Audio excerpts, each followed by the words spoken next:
How to enable or disable CSS contain intrinsic size in Safari on iPhone X. And okay guys, sir, in your mobile phone, go to settings. In settings, scroll down and go to Safari.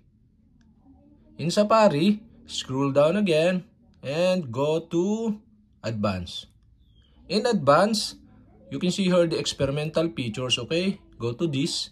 In experimental features, scroll down again and you can see here the CSS contain intrinsic size, and the CSS contain intrinsic size is disabled.